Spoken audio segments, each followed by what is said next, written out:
या बातमीचे प्रायोजक आहेत हॉटेल बडे पीर सोलापूर।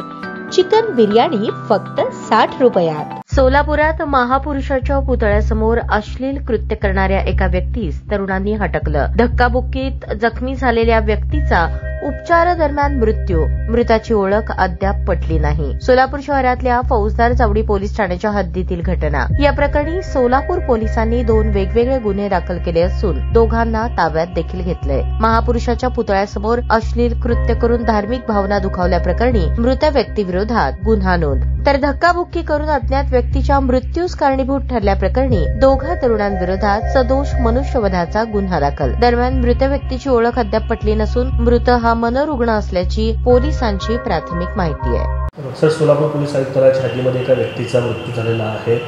मारहाणीत मृत्यू झाल्याची प्राथमिक माहिती आहे। आपल्यापर्यंत काय तपशील, कशा पद्धतीने पोलीस कारवाई करतात? आज 3 सप्टेंबर रोजी सकाळी 4:15 ते 4:30 पहाटे या वेळ दरम्यान छत्रपती शिवाजी महाराज पुतळ्याजवळ एक इसम अंदाजे 40 असतील, त्यांनी काही अश्लील कृत्य करत होतं ते बघून आमच्या पेट्रोलिंग पोलीस अंमलदार आणि काही तिथे स्थानिक युवक ते जवळ गेलं आणि ताबडतोब त्यांना खाली उतरवण्याचा प्रयत्न केला, पण त्यांनी खाली उतरलं नव्हतं। जे युवक होतं त्यांनी ताबडतोब वर चढून त्यांना खाली उतरवण्याबद्दल सांगितलं। त्यांनी यांच्या अंगावर आला त्यामुळे ते युवकांनी तिथं त्यांना धक्काबुक्की केलं आणि त्यांना खाली उतरवलं आणि जे तिथं धक्काबुक्की झालं त्या इसमाच्या जरा जखम झाल्यामुळे ताबडतोब स्थानिक पोलिसांनी त्यांना सिव्हिल हॉस्पिटलला भरती केलं होतं। उपचारादरम्यान त्या इसमाचा मृत्यू झाला अशा डॉक्टरांनी घोषित केलेले आहेत। जे युवकांनी 2 जण त्यांना धक्काबुक्की केलं, मारहाण केलं, त्यांना आता पोलीस ताब्यात घेतलेले आहे।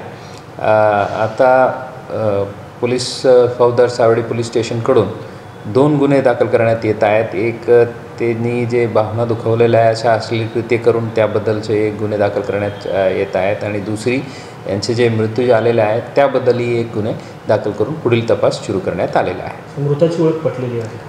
ते अजून ओळख पटलेलं नाही आहे।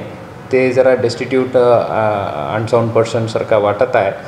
ते काल सायंकाळीपासून त्या परिसरात फिरत होतो अशा 1-2 साक्षीदारांकडून आम्हाला माहिती मिळालेल्या आहे। तरी सखोल चौकशी चालू आहे। ताज्या बातम्या पाहण्यासाठी प्राईम महाराष्ट्र न्यूज चॅनलला सबस्क्राईब करा।